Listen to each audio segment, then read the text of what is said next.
children born in democratic South Africa reach their full potential? On paper, there is a commitment to child's rights and an increase in child-focused policies, laws and programs. But will our children have a better life than previous generations? Let's get started.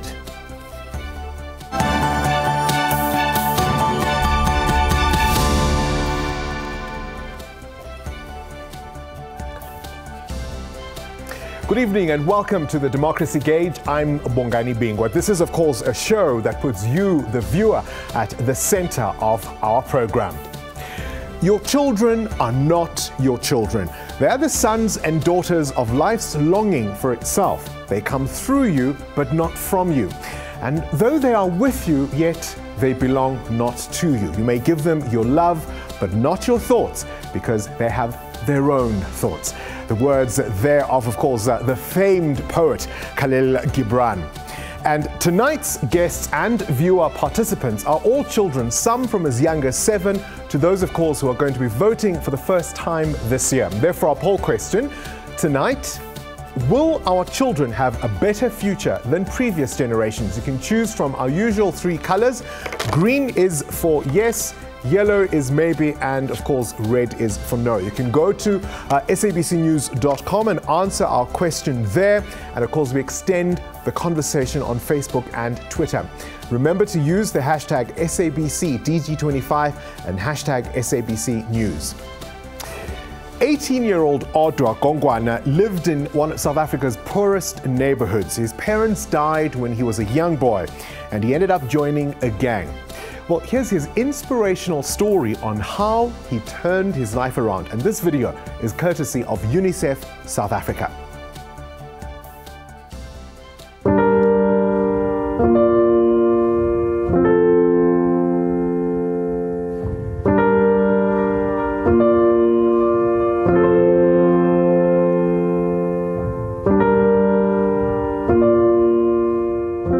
I want to become something in life.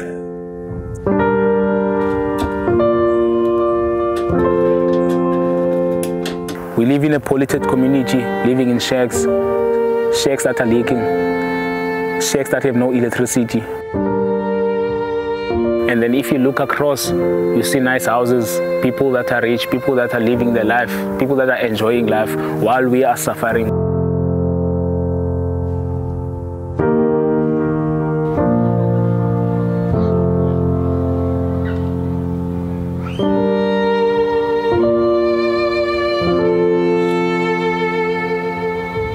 It's not easy to leave a gang. To leave a gang, you have to be strong. My teachers, they came to see me and then said beautiful things in my life. God sees something in your heart. He knows that one day you will be a leader. You will change your community. You will become a role model in children's life.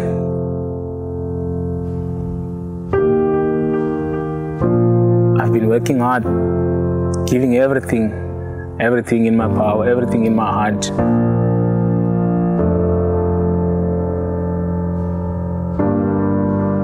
So when I received the invitation for my matric ball, the first thing that I thought about, this is the day that I've been looking forward to.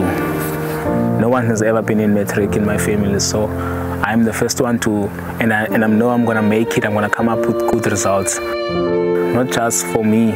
I'm also doing it for my family and also for those who have passed away.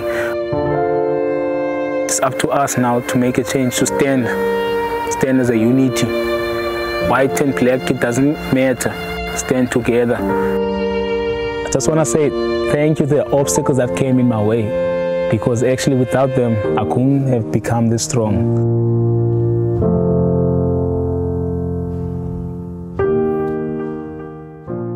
Great story of resilience. That was 3 years ago. So how is Odwa doing now? Well, he sent us this WhatsApp video to give us an update. My name is Odwa Gongana. I was born in Khayelitsha, but 2007 I had to move and stay in Out Bay with my sister, whereby my mom passed away and my dad passed away when I was 3 years old. And 3 years back, after that my mom passed away, I've gone to I've done things that I'm not proud of, but don't expect you to feel pity for me. But when I did my documentary with UNICEF 3 years back, my life has changed. I went to Germany after finishing my matric, and now I'm doing education at CPUT. So I'm excited about voting because I'll be voting for the first time, and I believe that my vote will make a difference, because I define myself by being the voice of my people. I'm the voice of my people. I'm one as many, standing for those who are not given a chance to share their stories, to share their pain, So through voting, I believe that a lot of change can be made. And a lot of change can be made, but it's not easy for me to talk about voting because where I come from, people have been voting for many years and they still remaining in the same conditions that they were. They've been voting for more than 10 years, but they still live in a shack, no houses, and they're suffering, So, but I believe, I'm a big believer of implementing something new because I know how it feels to be homeless. I know how it feels to have no one, just you, yourself, finding your own path. I've been there. Every bit the leader he was 3 years ago, and he just seems to me to be someone who's growing in stature. Now, the IEC tells us that there are more than 700,000 new voters registered to participate in this year's elections. Two of them are going to be joining me in the discussion this evening. Let's start with in the studio. Welcome, of course, to Alia Lahair. A very good evening to you, and thank you so much for joining us on the Democracy Gauge. Thank you. Welcome. And of course, in our Cape Town studio, we are joined by Matthew Field, who himself is going to be a first-time voter. Matthew, good evening to you and welcome to the discussion. Good evening. Thank you for having me on. Alia, let me start with you. I mean, I said in my introduction that we've got these fantastic policies. Certainly, it would appear that it's an easier environment for a child than when I was one. But has that translated to the experiences of young people? Has there been positive change? Yes, there has been positive change in education, in rights and responsibilities among people. So your experience, would you say that compared to perhaps previous generations, already there is an improvement in terms of how young people live their lives today? Is that how you would see it? Yes. Matthew, let me ask you, I mean, is that something that you agree with? We've got all these rights on paper, but do you think that lives for many young children, for many young people are any better in the democratic dispensation? So here's my thing. My big thing is citizenship. And if you look at where we are as a country, yes, we have our beautiful constitution. Through my involvement at SASCO at UCT, I've actually had a chance to meet Albie Sachs, who helped draft it. And we've learned about how amazing this document is and how unique it is. But uniqueness on paper doesn't mean anything if it's not being applied. So I'd like to ask you, I'd like to ask Odwa, my friend who was on earlier, and Alia, who is your MP? Who is your Member of Parliament? Who is your ward councillor? How connected are you to your representatives in government? Because essentially that is what democracy is. The key to service delivery is how linked we are to our representatives. Well, Matthew, and let honestly, me answer the question. I do not think we are as linked as we should be. Let me come in then, Matthew, and say there are those who would argue that these were never issues that children necessarily should have been dealing with in the first place, that what's happened under democracy is that the situation has been normalized. Children and young people are focusing on the things that young people and children are generally focused on around the world. It's no longer different here. So this is where I would like to sing the praises of the young people of this country. Because even though we have not been totally connected to our representatives in a way that should be, in a strictly on-paper sense, we have still taken it into our own hands. We've seen this through the student movements from roads must fall to fees must fall to outsourcing must fall. So you can see that young people are still keen to be involved in their democracy. And I don't think it's correct to say that we're not that interested in it. We are perhaps the most interested generation in the most interested country. We just need the means. Alia, let me bring you back in the conversation. Do you agree with Matthew? Do you find that young people are engaged, are interested, are involved in the democratic process? No, not really. What's your experience? Do you find that young people know, exactly as Matthew pointed out, they know who their representatives are, they know who the politicians are, they know who to talk to about the issues that affect them? Not really, because children also, they don't really listen to news and stuff, so they're not educated about these things. What do you think interests young people from your point of view? Technology and like phones and lot of social media. I mean, I think, Matthew, there's a point to be made in terms of what Alia is saying. And she's saying, listen, you know, there are obviously all those movements, but maybe they affect special interest groups who are in, for example, campuses. Generally, the young people just want to be on Instagram. They want to be on Cool. They want to see what's trending, what's going viral. That's what's interesting young people. Do you agree? That is true to an extent. And on the basis that that is true to an extent, it's still a threat to our democracy. Because the very existence of a democracy depends on the citizens. And so if you have people who don't engage, either because they're not able to or because they don't care to, then the democracy is in danger. And then we're not really reaping the benefits of it. So yes, many young South Africans are not fully engaged, but I don't think it's fair for us to say that it is definitely because they'd rather be on Instagram, they'd rather be on 4chan, they'd rather, you know, go watch Netflix or something. Because how do we know that that is the case if they aren't able to engage even if they want to, without participating in mass movements? Quite often we see that, you know, the politicians in parliament are all old people, Alia, right? There's this sense that young people don't even get asked what they think, what they feel. Do you as a young person feel that your voice matters? Yes, I do. And you feel that your voice is heard? Yes. Okay, Alia feels her voice matters. She feels her voice is heard. Matthew, is yours? Honestly, I think it depends on who you know and what your circumstances are. Being a young person growing up in Khayelitsha versus being a young person who goes to, you know, one of your fancy private schools or ex-Model C schools, it makes a big difference. In this modern day and age, it's half what you know and half who you know. So to have your voice heard, unfortunately, you have to be born lucky. And that is something that our generation has to change. When we take the baton of freedom into our hands, we have to open it up. We have to open the book of freedom to all South Africans. All right, I'll ask you the same question as we wrap up. Alia, you first. Will you have a better future than, say, your parents? Will you have a better life than they did? Yes, I do enjoy things that the previous generation did not enjoy. I enjoy playing and obviously competing against other South Africans of different races, and it's how it is now and it wasn't then. Matthew, will you have a better shot than your folks did?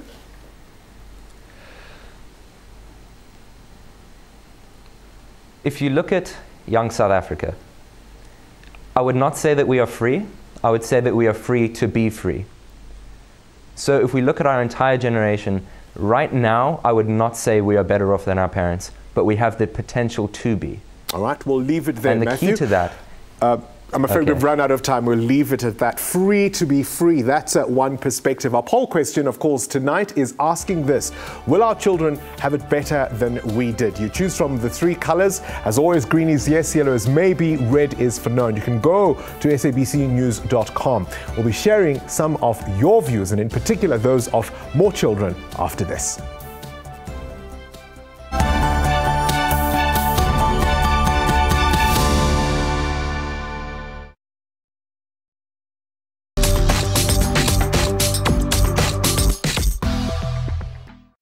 While painting the nursery and worrying about childcare, Lauren has an epiphany. Medical Aid offers some maternity benefit and 24/7 baby line to talk her through those new parent panic moments. Bring on that mini-me! That's real medical aid. Exciting, isn't it?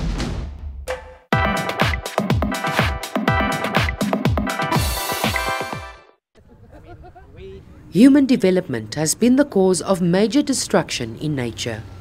Ironically, it's this very development that could also be its saving grace.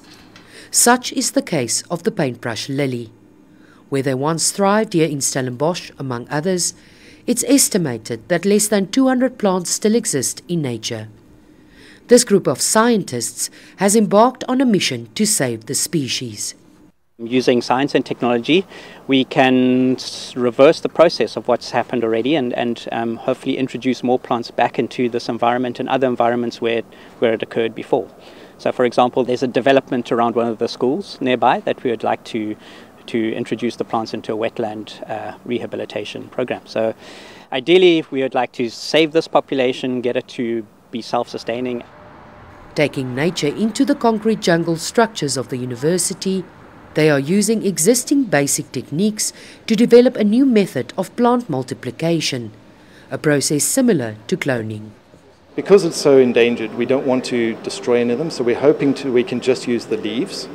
And then from each little piece of the leaf, we're hoping we can make at least one or maybe two little bulblets by treating it with the right hormones, the right conditions, and then from that we can take those plants and then divide those again and make more. So micropropagation has the potential to make millions of plants from just one small sample. And the next generation of scientists are already on board. I think a lot of people go into medicine, that's the normal route, but BSc has a lot to offer. So genetics has always been an interesting one for me, actually determining what's going on inside our bodies on a molecular level. If successful, specimens will be sent to botanical gardens around the world for safekeeping. And saving even the smallest paintbrush lily could one day prove to be the saving grace of the great balance of all life on Earth. Mariska Botha, SABC News, Stellenbosch.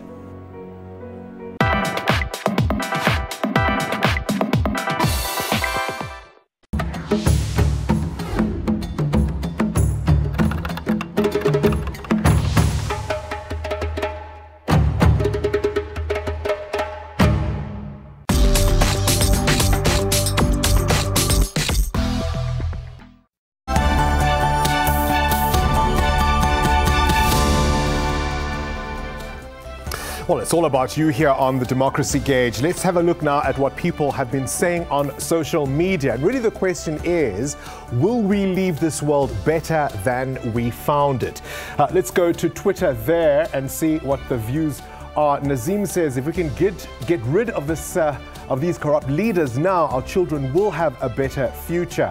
Apiwe says, not in South Africa. Our government is taking care for people living in suburbs. What about those living in rural areas? Wandile says, the future of our children is safe and the future is very bright.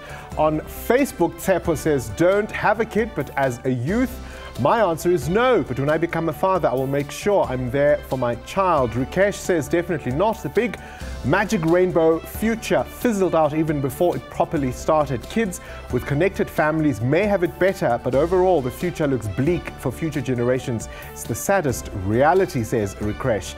I Am Sanele says, I don't think so. Most of them, I imagine, will be faced with the same challenges that we are currently facing.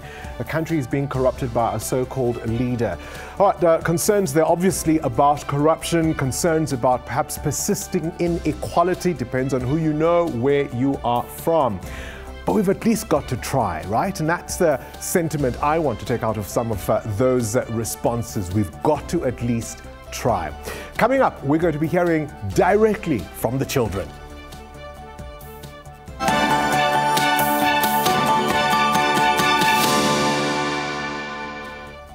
All right, we continue with the voice of the people. This evening's edition of what we normally call the People's View is in fact with our youngest citizens sharing their thoughts on the country and a lot more. So tonight we're calling it the Children's View. Have a look. I'm going to be a teacher so I can teach other children what they can learn about the earth. And the first question I have to tell you, what if I was president for one day?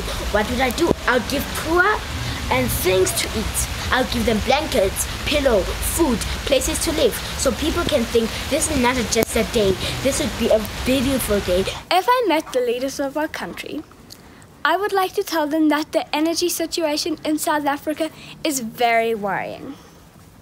At this rate, our country will experience a national blackout. What makes me happy is that South Africa was a wonderful place before the water restrictions. A message to our leaders. You are chosen to represent our country. Let's curb crime and corruption, deliver what we promised to the nation, and keep Father Madiba's legacy alive. When I grow up, I want to work at the SPCA, so I can work with all sorts of animals in all shapes and all sizes. My hopes and dreams are for South Africa is that everyone works together and makes South Africa the best country it can be. I love this country, but there's one thing. All the people that live on the roads, under bridges, and people don't respect them and always do bad. I think, please can you donate some money to them? And they must also do with door shedding, because people might lose jobs, and if they don't have much money to buy other kids presents. They have to deal with bullying because other kids don't feel safe in school. Also, they have to deal with the environment problem. If I were to meet President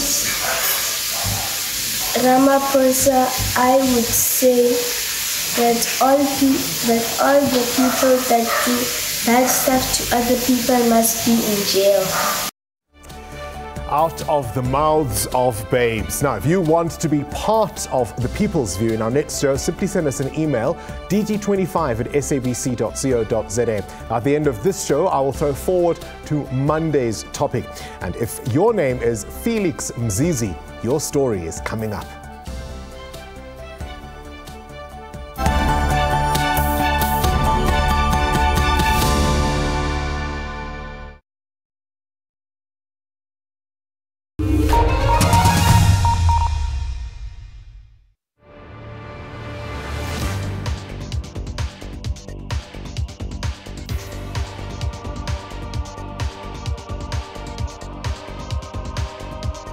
The Kalahari Transportier Park is a large wildlife preserve and conservation area in southern Africa.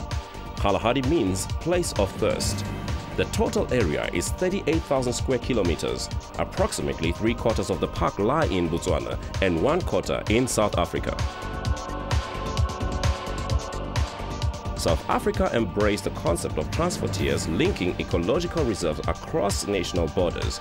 On the 12th of May 2000, President Festus Mogae of Botswana and Thabo Mbeki of South Africa formally launched South Africa's first peace park. It has 200 species of birds, including vultures, mammalians such as black Kalahari lions, and large herds of herbivores, namely elands, springboks, blue wildebeest, and more.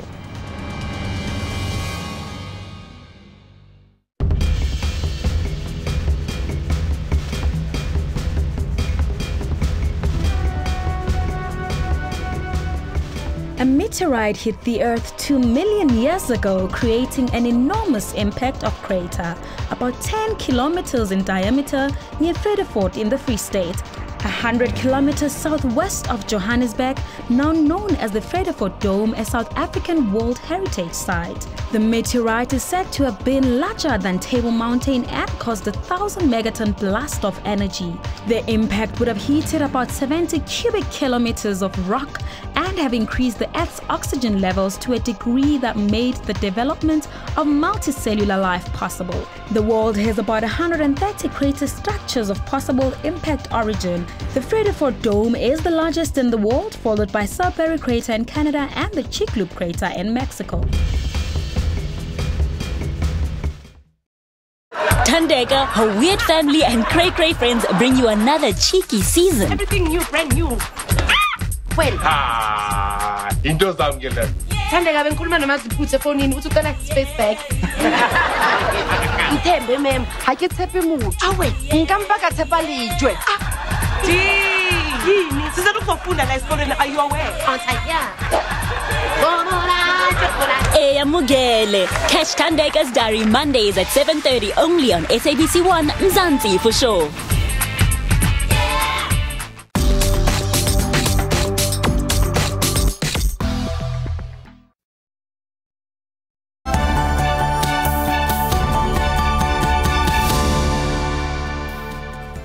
Welcome back. Through the democracy gauge, SABC News has crisscrossed the country, getting stories of ordinary South Africans and their realities. Today, we're all the way down in KZN to look at the story of one Felix Mzizi. And of course, he lives in Umzimkhulu in southern KZN, and it's an area that's been in the spotlight for political killings in recent times.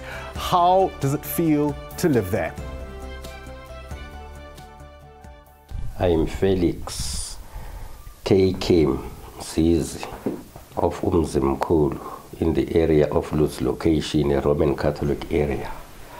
I retired in May 2018 at Harry Gwala District Municipality at the Corporate Department. As I voted in 1994, it was a very surprising event.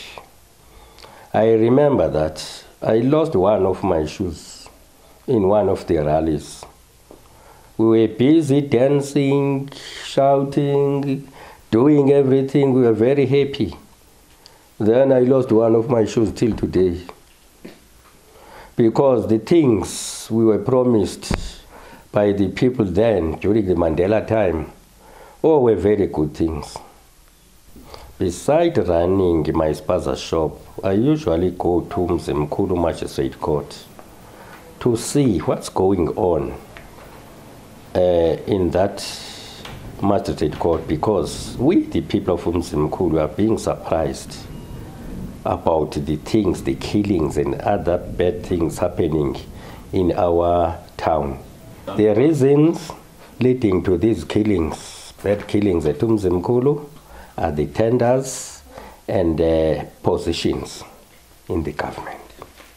I'm no more voting now because I was discouraged by the government. We hoped that the things they promised us in the manifesto will help us, because there are three things which killed this present government: maladministration, corruption, and crime. As a senior citizen, I would like the youth of today, at first, to be self-disciplined. If we, elder people, are not towing the line, what about the youth? What can they learn from us? I choose yellow. As I said, democracy in South Africa is not so bad if we can correct those three things: corruption, crime, and maladministration. It's a promising country. What's the old saying? Children may not do what their parents say, but they never fail to imitate them. Right, here are the results of our poll this evening. It looks pretty much split down the middle. No, 35%, 32 maybe, and 33% saying yes. Right, that means then on Monday we'll be focusing on issues of our national identity. So we'll be asking the question, are you proud to be a South African? That means our poll is now open. You'll choose from the standard 3 colors. You've got all weekend to think about it. And that brings us to the end of this episode of the Democracy Gauge. From myself and Fortune, until Monday, ubusuku benzolo. Good night.